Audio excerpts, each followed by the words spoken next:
Hello and a very warm welcome to another live stream from the team here at Mobilise. My name's James Townsend, I'm CEO and co-founder here. So we are the tech startup by carers and for carers. We're working with local authorities and carer supporting organisations across the country to help support the 13.6 million unpaid carers in the UK who've had a really tough time over the last 12 months, almost exactly 12 months as I'm speaking to you today.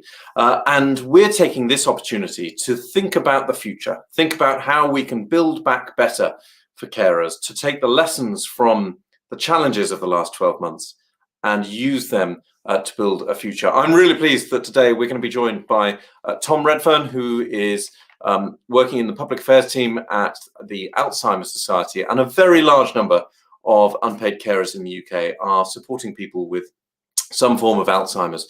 So it's going to be a really helpful conversation. Just a quick reminder to please join in with any comments and questions if you're watching on YouTube underneath or on Twitter, wherever you're watching us today. Please do join in, and that's while we're speaking live, but also if you're watching retrospectively as well. And finally, please do whack that subscribe button so we can come to you again every Thursday at 6 p.m. It's always a good conversation to have. Now, we're going to have a great conversation today. I'm going to bring in Tom. Hello, Tom. How are you doing? Hello, James. I'm good, thanks. How are you doing? Yeah, very well, thank you. Really kind of reeling from the fact that it's been 12 months since lockdown this week. How have you managed to get through it all, Tom? I think by working around the clock and not being distracted, well, not being distracted by boredom, just pure work for 12 months, which has been both a blessing and a curse. Absolutely. And I can imagine this has been a really key time for your work at Alzheimer Society, because so much of the challenge of the last 12 months has been to do with things that would, well, your beneficiaries, really. Yeah, absolutely. So, very tragically, over the last 12 months, we think around about 34,000 people with dementia have died of COVID. And if you think back to where we were right at the beginning of the pandemic with the shielding and all of that, there was dementia was never highlighted as a condition that placed you at particular risk. And it doesn't in a clinical sense, but it's the social impacts and the symptomatic impacts of dementia that puts you at that risk. Plus, we know that an awful lot of people living with dementia live in care homes. So people with dementia have actually been worst hit during the last 12 months, in the sense that dementia is the most common underlying condition of anybody who died of COVID in the last 12 months. And of course, the tragedies that we've seen in care homes, where at least 70% of residents have some form of dementia. Yes, it's been heartbreaking, and also as well for the 600,000 people with dementia who live in the community. We know that many of those live in the community with loved ones who care for them, and those carers have been really struggling over the last 12 months, and they've probably seen their loved one's dementia deteriorate during that time, and their responsibilities increase, and at the same time the services and support that they've been getting has probably decreased or stopped altogether. It's been something that's come up very regularly in the conversations we've been having within the Mobilise community, seeing that progression of a condition moving along. And Tom, one of the things that I know that you guys have spoken quite passionately and clearly about on the national stage is the issue of carers visiting people in care homes. That seems to have been a really high profile issue for you guys. Have you been able, do you feel like we've been able to make any progress with that? Yeah, we have. It's been a slog. So we at Alzheimer's Society have been pushing this since at least April last year. Obviously the pandemic kicked off around about March time. A lot of care homes closed the doors to family carers from coming in for understandable reasons. But very quickly it became apparent that those visiting bans were going to be longer term. And we knew that for people with dementia, first of all, as soon as you remove those carers from that situation, and carers are not just people who live in the same home as somebody they care for, but they can care for somebody in a different setting or a different somewhere else where they might live. And as soon as you remove those carers, you've essentially kind of halved the staff in those care homes. So there's a lot of pressure on those staff as well. But for people with dementia living in those care homes, like we were saying, dementia is a progressive condition. If you don't use your skills, including really basic skills such as communication, even swallowing, talking, remembering, you will lose them, and you can lose them for good. And so many family members we know would go in and spend several hours a day in there providing care to their loved one. And that doesn't necessarily mean helping them shower, toileting, things like that, but it's just their mere presence is a huge amount of care for them. And for people with dementia, their loved ones are their memories, they are their voices. And so that has been lost. And so we were really keen to get that going as soon as possible. There are interim steps in terms of Zoom and all of those things, but frankly, for people with dementia, it doesn't really work all that well. And I've heard tales of people looking at an iPad or a tablet and just thinking it's a photo frame, and not really understanding that it's a video call. Plus, also as well, you can't just go in and touch them, hug them, see how things are in their room, make sure that they've got all their clean clothes and bedding and whatever it might be. And Tom, this is one of the real challenges in the public discourse, isn't it? Because the role of, it sounds completely inappropriate to be calling family members carers in this conversation here, but that's the language we've got, so let's use it. But the role of a carer is so complicated, so intangible sometimes. It's really easy to measure the infection rate in a care home and therefore to make public policy around that, but much harder to make public policy that recognizes the emotional challenge of not being able, when conversation might be quite hard, the emotional significance of a hug or holding hands, or even the role that carers have in being able to identify, because they know that person so well, being able to identify different behaviors that indicate what might be going on. And you can't do that with conversation. You can just see in the body language and various other things, significant things. Is there any way that can be communicated into the public discussion? Yeah, there's various kind of stories that I've heard. So throughout, end-of-life visits have always been allowed. There's a question as to what is end of life. Is it the final few hours and days, or is it the final few weeks and months? I would argue it's the latter. But I've certainly heard tales of somebody being contacted and saying, your loved one is approaching the end of their life, would you like to come in? And then as soon as they come in, they're back again, and they're well again. And cruelly, they've then said, oh, they're no longer end of life, therefore you can't come in anymore. But also as well, with dementia, it is a terminal condition. People will die of it if they don't die of something else, and they will deteriorate. But what's tricky is that somebody's dementia is different from the next person's. So not everybody will deteriorate at the same pace. However, we do know that in the first 3 or 4 months of the pandemic, that deaths due to dementia were 52% higher than normal. So we can look at just that crude metric and saying, notwithstanding COVID, so that doesn't include people with COVID, but there were 52% more people dying of dementia than normal times. And that suggests to me that they are deteriorating more rapidly than they should be, and therefore they're dying earlier than they should be. So, such an important recognition of the role of carers in that, in the way that they're supporting people with dementia. Now, Tom, I'm now going to move us on to what I said was our first question, which is coming about 10 minutes in. So forgive me, but I think there's a really interesting conversation there. And one of the questions that we're asking everybody through these live streams is, what are the lessons that we've learned through over the last 12 months? What for you and for Alzheimer's Society, what are the key things that you're taking away that you want to learn from in the future? Yeah, so I think for us, they're not necessarily lessons as such, in that we probably already knew these things, but it's probably just reconfirmed to us the importance of them. And you know, where I work in trying to affect change by talking to, trying to persuade politicians to improve things for people affected by dementia. But some of the things that have really come forward for us is absolutely front and center, making sure that we're involving the people affected.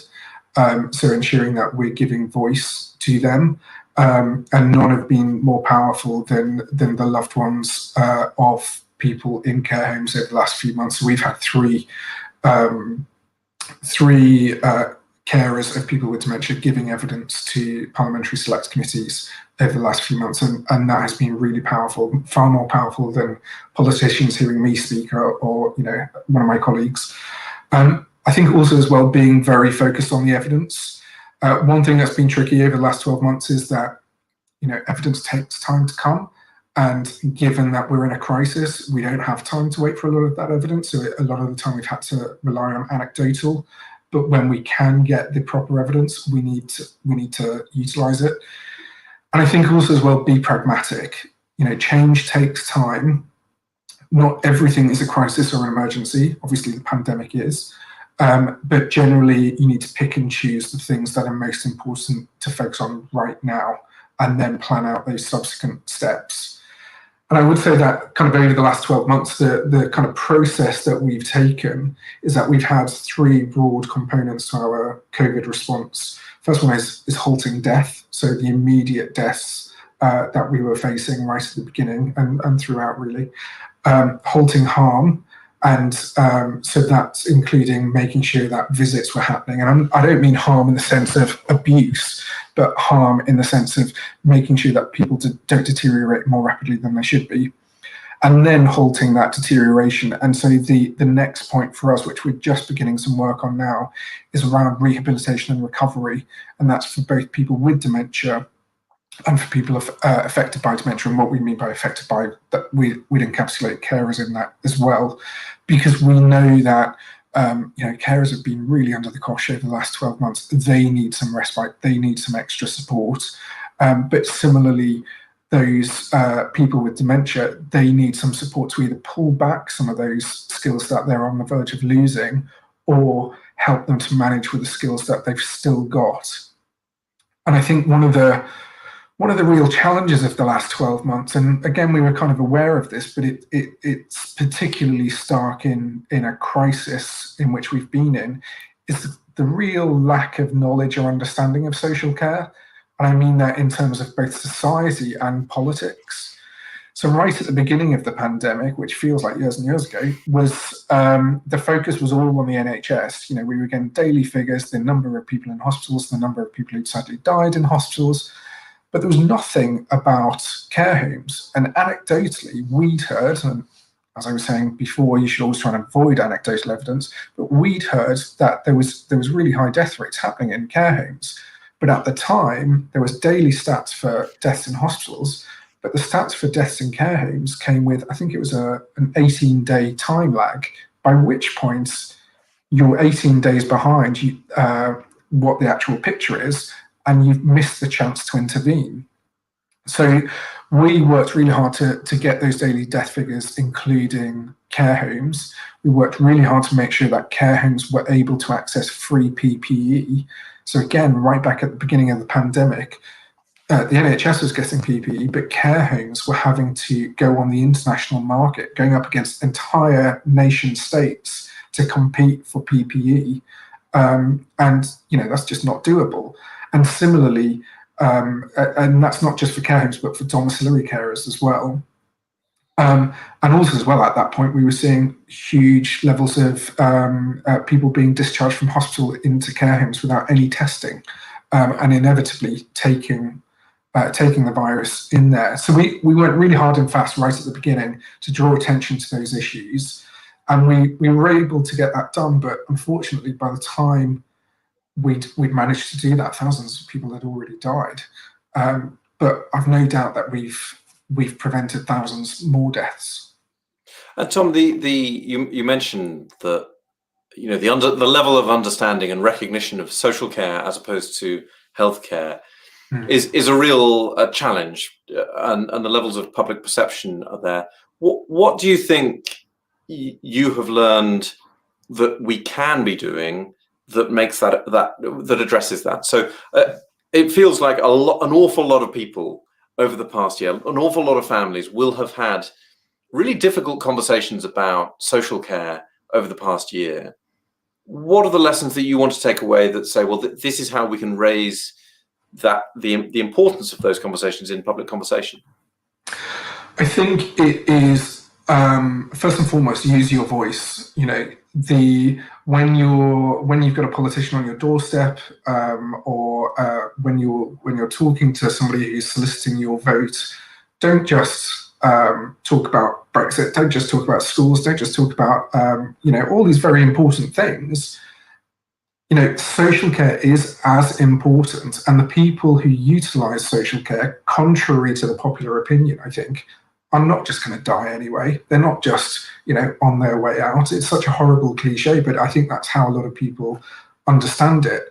And I think also as well, a lot of people, due to the nature of social care, it's quite, a lot of people who experience that feel very isolated. And I think at the very least, the last 12 months has shown that people aren't the only ones going through this. There are many hundreds of thousands going through a similar thing. But in many respects, you are kind of doing it on your own. But as much as possible, work with others and make your voice heard. It's so striking. We find in the Mobilise community, people join, and the most common phrase is, "Oh, thank goodness I found, I didn't realize there were so many other people going through exactly the same as me." And that's a really powerful message. Yeah, absolutely. And I think in terms of the kind of political learning, I guess, or the kind of societal learning, one thing that we need to do undoubtedly, and we have been saying this for 20 odd years, is we really do need to reform the social care sector. It is not fit for purpose. We've been talking a lot of the time about it being on the verge of collapse. It basically did collapse during the pandemic. And I think government need to get a grip on that. It is probably the most defining issue facing government for generations. That is not an issue that has been trying to sensitively pick my words here. It's not an issue of our own choosing. So we talk about Brexit. Yes, that's a very big and important thing, but that's something that we opted to do. Social care is something that we have to do. And I think for government, social care is going to change whether they like it or not, and they need to get out ahead of that. And the reason why it's going to change is over the last 12 months, people have seen what happens in social care, both in terms of social care in the community and social care in residential care. And we've already seen the number of people utilising, the care home population has dropped by about 25%. And the reason for that is obviously this, dare I say it, turnover. Some people die, new people move in, but we're not seeing the same level of people moving in. And the reason why that's not happening is because, one, families are terrified about the death rate that's happened over the last 12 months, and they don't want to put their loved one in that situation. Also, the complete lack of visits over the last 12 months, and we have made significant progress there, and we're continuing to make significant progress. But they don't want to, somebody with dementia or their family don't want to move into a care home and think, well, I'm never going to see my loved one again. So I think there's going to be, I suspect in the next few years, we're going to see an uptake in the use of domiciliary care, which is no bad thing. In fact, it's probably a good thing. And I think also as well, we're going to see an increase in the number of informal carers. And I know for many informal carers who are informal carers now, that probably sounds terrifying because they probably think, I'm not going to get any more support. In fact, it's going to get worse. But I think what needs to happen is that that reformed social care sector, that reformed system needs to put carers right in the center of that, and they are the integral point. They should be an integral part of the care ecosystem, and too often they're just a bit of an added extra and a bit of a nice to have. And I think also as well, local authorities can really do an awful lot around this. So definitely, national government absolutely needs to do something. But actually, local authorities have an awful lot of power already, and an awful lot of freedom already. Don't have an awful lot of money, of course, but they can pursue this and affect change regardless of that legislation. And also as well, government is casting around for ideas, and often those ideas come from local government. So if local government is doing something really innovative and really good, then they can go to central government, or I can go to central government and say, look at this local authority, do that, copy them. Tom, you're very generously laying the path very, very helpfully for me to trot out my favourite stat, which is that 90% of the care delivered through the social care sector is delivered by unpaid carers. And what you're describing there is essentially recognising that that's probably going to increase. And although the typical situation, whatever, even though that's a nonsense, but the typical family situation might be that we're looking after people, caring for people in the community for longer. That may be assisted by some domiciliary care, but actually there's going to be an even more substantial burden falling on unpaid carers. And that means it's really important, but there's also an opportunity for local authorities to be implementing and thinking imaginatively about the support that we can be providing them. Now, I want to move us on so you've just very helpfully described, Tom, the lessons that you've been learning over the past 12 months. What for you would be the key steps that you'd want to see happening over the next 12 months, maybe 10 years, that would build back better for the unpaid carers that you've just been describing? Yeah, so I think the first one is what I just said. Care is recognised as a key part of that care ecosystem. We've already seen that that's not always the case. During the pandemic, carers locked out of care homes or not being provided with support when they're caring in the community. So carers absolutely have to be front and centre there. I think also as well, there's a really important thing around culture and a change in approach from rather than if to when. So instead of saying if you need a break from your caring responsibilities, instead of saying when you need a break from your caring responsibilities, because you will. And I think also as well, that shifts the mindset in people of, there's an awful lot of guilt associated with caring. And if you're taking a break from caring, you feel guilty because you think, I'm leaving them on their own or with somebody else. But actually you need to take time for you. So you definitely will need to take a break and you will need extra support. So it's not a case of if, but it's when. And then a really dry, boring, but important one, and that's around data. So the data around carers and the data around dementia is really terrible. We know that many carers and also many carers of people with dementia, they're caring for people due to various things. It's not just due to their dementia, but they might have various what we call comorbidities. And when you record that data, if that data is recorded, they'll often just go, oh, you're a carer because of the dementia, but forget about the fact that they're a stroke survivor, they've got heart disease, they've got whatever else.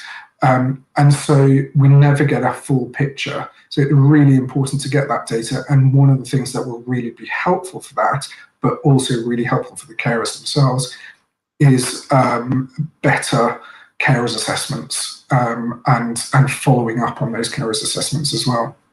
Yeah, and that's a real challenge. And I know something that a lot of local authorities have really got as a high priority.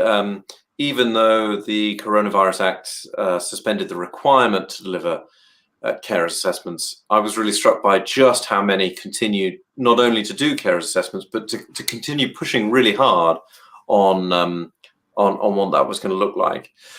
Yeah. So there's three really important points there that I've heard. One is the recognition of that role.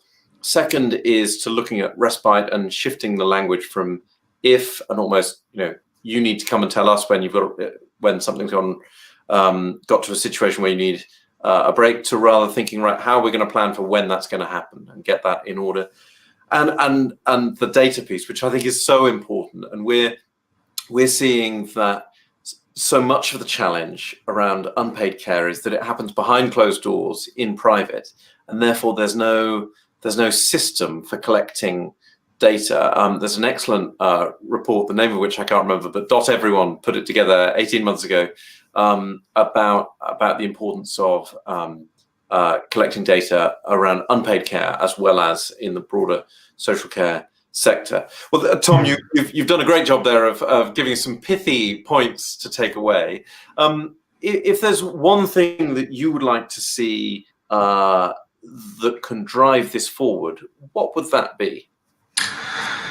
Gosh, it's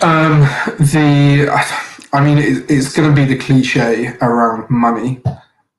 So money is desperately needed. So I should be able to quote this off the top of my head, but I don't know exactly, but I think it's something like adult social care at the moment needs £2 billion a year extra just to maintain its current standard of services. And I don't think anyone, including those providers of adult social care, would say that the current standard of services is sufficient at the moment. So really it needs more than 2 billion.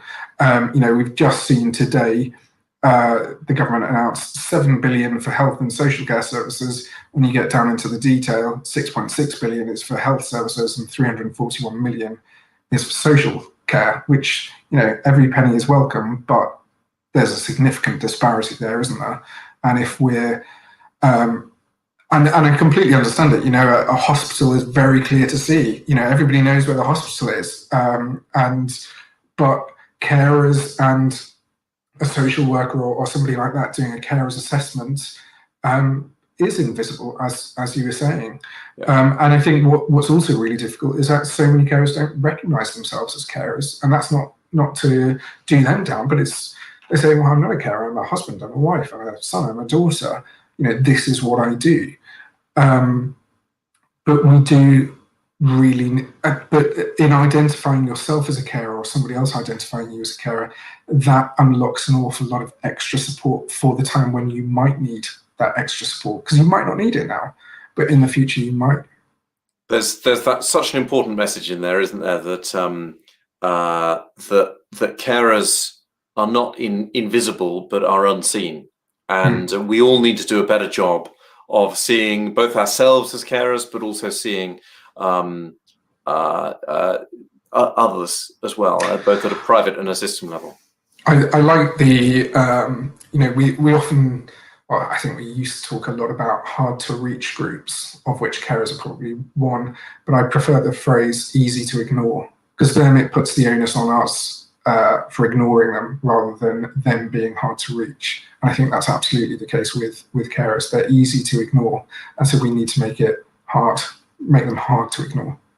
We need to work very hard. And Tom, you've done such a great job of laying the path for me to do some plugs as well. And Mobilise Moments is a great way for carers to be sharing their experience and to share some of the data, be part of gathering some data that can help inform your work in the public affairs space, but also in planning from central and local government as well.